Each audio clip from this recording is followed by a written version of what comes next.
malam semuanya, perkenalkan nama saya Rizal Ibrahim Zafrano selaku sebagai ketua kelompok. Malam ini, saya dan teman-teman saya akan mempresentasikan tentang yang pertama, yaitu pelaksanaan sistem manajemen keselamatan dan kesehatan kerja. Yang kedua, yaitu K3 di bidang konstruksi. Dan yang ketiga, yaitu upaya pencegahan kebakaran. Berikutnya, kita akan lanjut pada pembahasan pertama, yaitu sistem manajemen keselamatan dan kesehatan kerja. Mari kita mulai. Assalamualaikum warahmatullahi wabarakatuh. Selamat pagi, siang, atau malam. Di sini kami dari kelompok 4 yang berisikan dari saya, Ryan Satyaimani, terus ada teman saya, Adi Wiratmojo, terus ada Aditya Aldi, ada Rizal Ibrahim, dan ada Jeremy Siregar. Dari kami ingin menjelaskan mengenai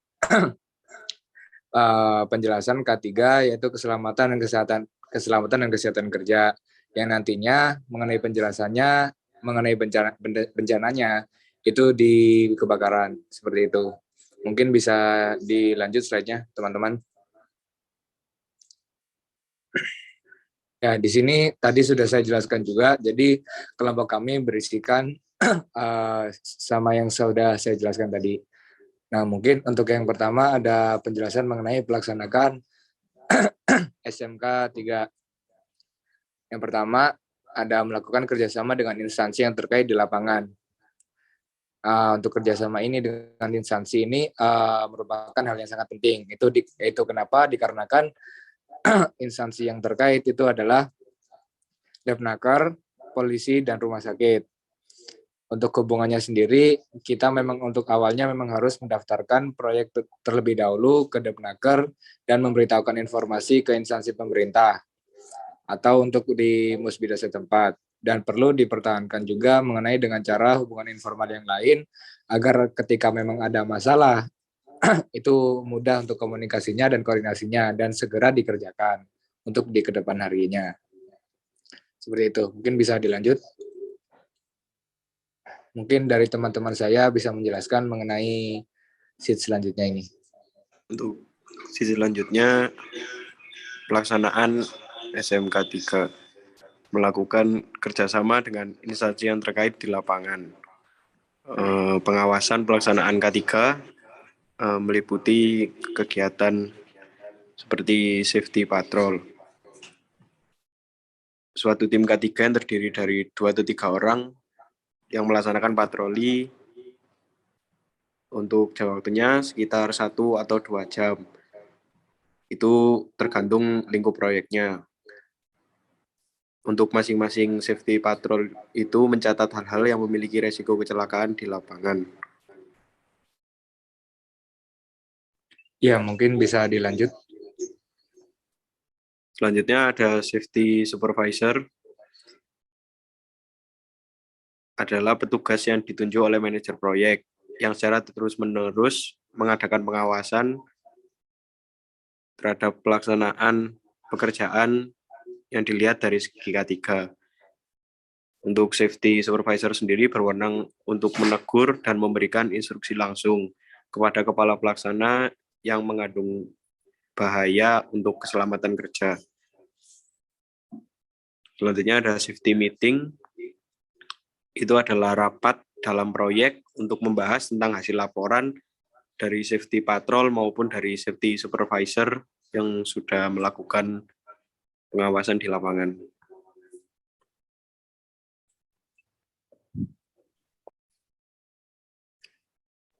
Ya, mungkin dari teman-teman bisa menjelaskan.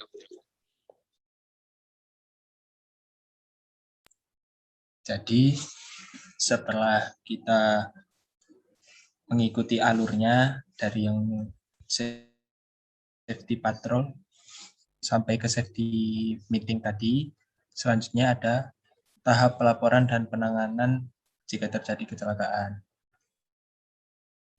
Ini dibagi menjadi 4 poin pelaporan. Yang poin pertama yaitu pelaporan dan penanganan kecelakaan ringan, yang kedua pelaporan dan penanganan kecelakaan berat, ketiga pelaporan dan penanganan kecelakaan dengan adanya korban meninggal dunia, Dan juga yang terakhir yaitu pelaporan dan penanganan kecelakaan pada saat operasi peralatan berat.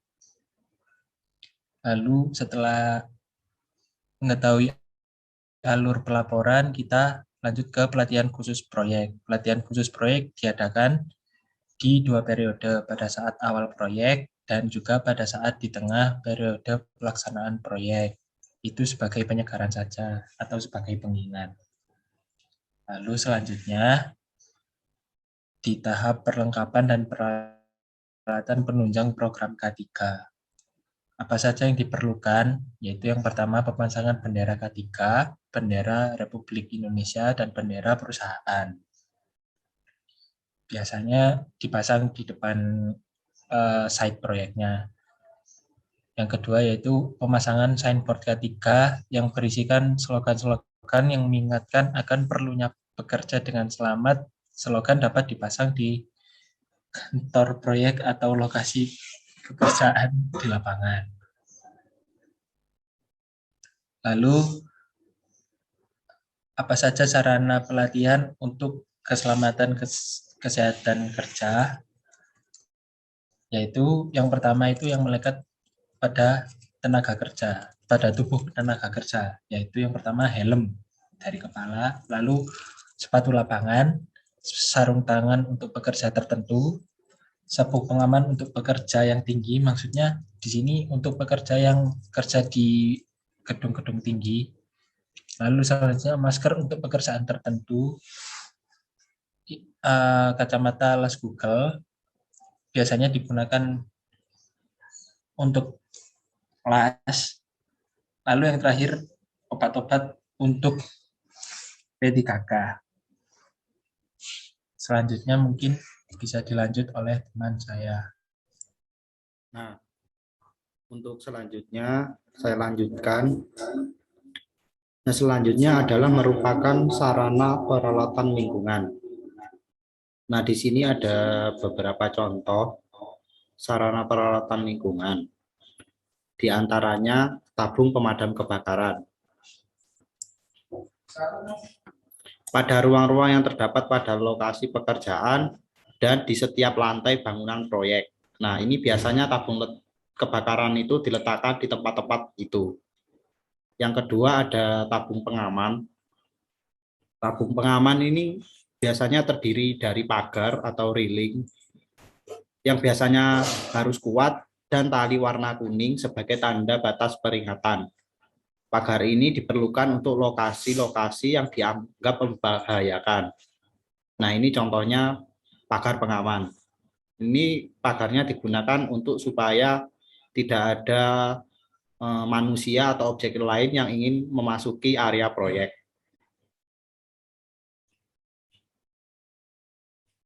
Yang selanjutnya ada alat penangkal petir darurat. Nah, bisa dilihat gambar paling kiri. Nah, ini contohnya penangkal petir. Ini biasanya dipasang di tempat tinggi atau gedung tinggi untuk menangkal petir. Kemudian petirnya disalurkan ke tanah agar tidak langsung menyambar bangunan. Yang gambar kedua yaitu pemeliharaan jalan kerja dan jembatan kerja. Nah, kalau dilihat di ujung itu jembatannya, sedangkan yang di depan ini jalan kerjanya. Dan bisa dilihat juga di gambar orang-orang sedang bekerja untuk pemeliharaan jalan tersebut. Yang selanjutnya adalah jaring pengaman pada bangunan tinggi. Nah, fungsi jaring pengaman ini pada bangunan tinggi bisa dilihat pada gambar nomor 3 atau paling sebelah kanan. Itu supaya misalnya ada orang jatuh dari atap gedung, itu setidaknya mereka mendarat pada jaring ini. Jadi tidak langsung menyentuh tanah atau dataran. Nah, selanjutnya ada helm. Ini sering kita jumpai pada setiap kegiatan proyek dan diharuskan setiap pengguna atau pekerja selalu menggunakan helm. Sepatu safety ini juga sering digunakan. Dan kemudian ada sarung tangan. Dan yang paling biasa, paling mencolok adalah rompi. Ini untuk menandakan para pekerja sebagai pekerja dan sedang melakukan kegiatan proyek. Seperti yang digunakan Mas Mujo sekarang. Ya, ini sedang saya gunakan. Ini adalah roleplay proyek. Oke, mungkin dari teman-teman yang lain bisa menjelaskan.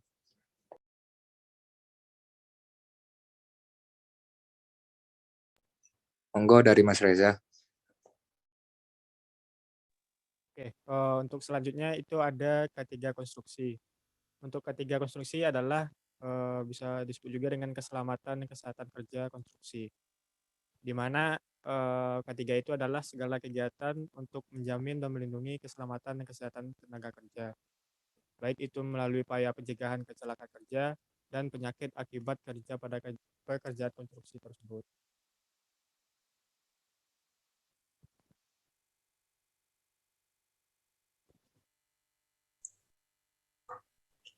Monggo bisa di next, tolong. Oke, untuk tujuan SMK 3 konstruksi bidang pekerjaan umum itu ada beberapa poin, yaitu yang pertama meningkatkan efektivitas perlindungan keselamatan dan kesehatan kerja yang terencana, terukur, terstruktur, dan terintegrasi.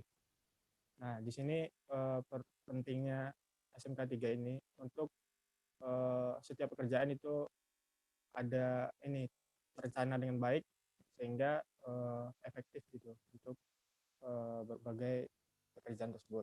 Terus untuk yang kedua, dapat mencegah dan mengurangi kecelakaan kerja dan penyakit akibat kerja. Terus yang ketiga, ada menciptakan tempat kerja yang aman, nyaman, dan efisien untuk mendorong produktivitas dari pekerjaan tersebut. Saya mau jelasin yang selanjutnya. Itu ada terkait penerapan SMK 3 konstruksi. Nah, penerapan SMK 3 konstruksi ini dibagi jadi 3. Pertama itu ada kebijakan operasional. Nah, kebijakan itu terkait kebijakan yang harus disepahamkan ke banyak orang terkait di mana kebijakan terkait K3 ini. Terus ada perencanaan K3, itu merupakan penyusunan.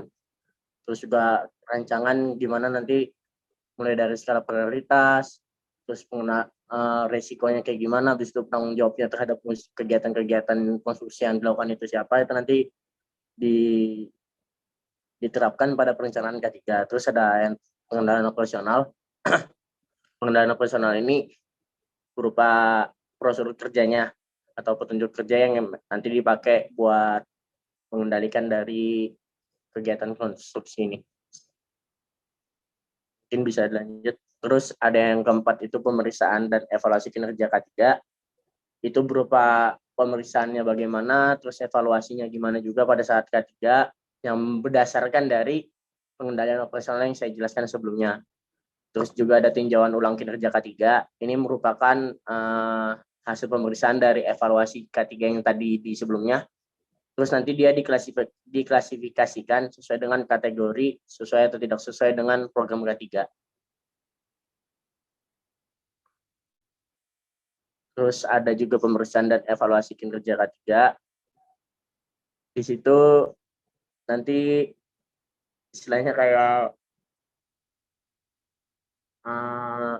kita ngelihat udah sesuai SOP atau belum, kayak gitu sih. Mungkin upaya pencegahan kebakaran bisa dijelasin sama teman saya selanjutnya. Tadi saya menjelaskan di awal mengenai fokus mengenai bencana atau permasalahannya, kita mengambil ranahnya di kebakaran. Terus di sini dari saya akan menjelaskan mengenai upaya pencegahan kebakaran itu seperti apa. Nah, untuk langkah awalnya sendiri, yang pertama kita harus menanggulangi kebakaran terlebih dahulu. Mungkin di areal circle kecil terlebih dahulu, mungkin entah di rumah kita, atau di kantor kita, atau wilayah di dekat kita, di lingkungan kita. Nah, untuk langkah-langkahnya seperti apa? Yang pertama, kita mengecek mengenai instalasi listrik di rumah, di kantor, ataupun di wilayah sekitar kita. Entah mengenai lajur kelistrikannya atau mengenai kabel atau lain-lainnya, itu dicek apakah memang aman atau tidak. Terus dicek juga mengenai daya yang kita pakai, kapasitas kita mengenai daya kita berapa, entah di rumah, entah di kantor maupun di wilayah sekitar kita. Dengan melihat istilahnya sirkuit mengenai kabelnya di meteran rumah juga. Terus kita mengecek juga mengenai pembagian beban dan jebes kabel yang dipakai. Apakah memang dapat menahan daya tersebut atau tidak. Terus selanjutnya ada pembebanan yang berlebihan pada satu stop kontak itu akan menyebabkan kabel panas. Nah, jadi kita harus mengecek juga mengenai stop kontak ini maksimalnya harus bisa menahan berapa daya dan bisa menyalurkan daya berapa itu untuk maksimalnya. Makanya kita harus mengecek dulu agar supaya meminimalisir terjadinya memicu kebakaran itu sendiri. Dan biasanya ketika terjadi pemicu kebakaran itu stop kontak terlalu banyak dipergunakan yang menyebabkan pemicu kebakaran itu sendiri. Terus selanjutnya pastikan untuk stop kontak sendiri atau steker atau dan lain-lain itu berfungsi dengan baik. Tidak ada konslet atau tidak ada penggunaan yang berlebihan. Sehingga ketika waktu steker dimasukkan dalam stop kontak, sambungannya itu stabil, tidak konslet, seperti itu. Karena ketika memang kita tidak mengecek terlebih dahulu, itu merupakan salah satu juga dampak bisa memicu terjadinya kebakaran juga. Mungkin bisa dilanjut. Nah, terus selanjutnya pergunakan ini pemutus arus listrik atau sekring yang sesuai dan jangan dibesarkan melebihi kapasitasnya. Terus selanjutnya ketika ada kabel listrik yang rusak atau terkelupas atau sudah rusak, sudah tidak layak digunakan, itu harus segera diperbaiki atau diganti agar meminimalisir terjadinya hubungan pendek arus listrik itu. Terus yang terakhir, jangan sekali-sekali kalian mencantol listrik karena jika tidak memiliki sistem pengaman yang sesuai, biasanya PLN itu sudah memperhitungkan kan ketika kita tidak menyesuaikan itu dapat mengganggu jaringan listrik di rumah kita maupun di kantor dan maupun di wilayah sekitar kita. Makanya kita harus mengecek juga mengenai sistem pengaman itu sendiri, seperti itu. Penjelasan dari kelompok kami selaku kelompok 4 seperti itu, kurang lebihnya atau mungkin ada kesalahan kata, kami keseluruhan mohon maaf. Terima kasih. Mungkin saya tutup. Wassalamualaikum warahmatullahi wabarakatuh. Selamat pagi, siang, atau malam. Terima kasih.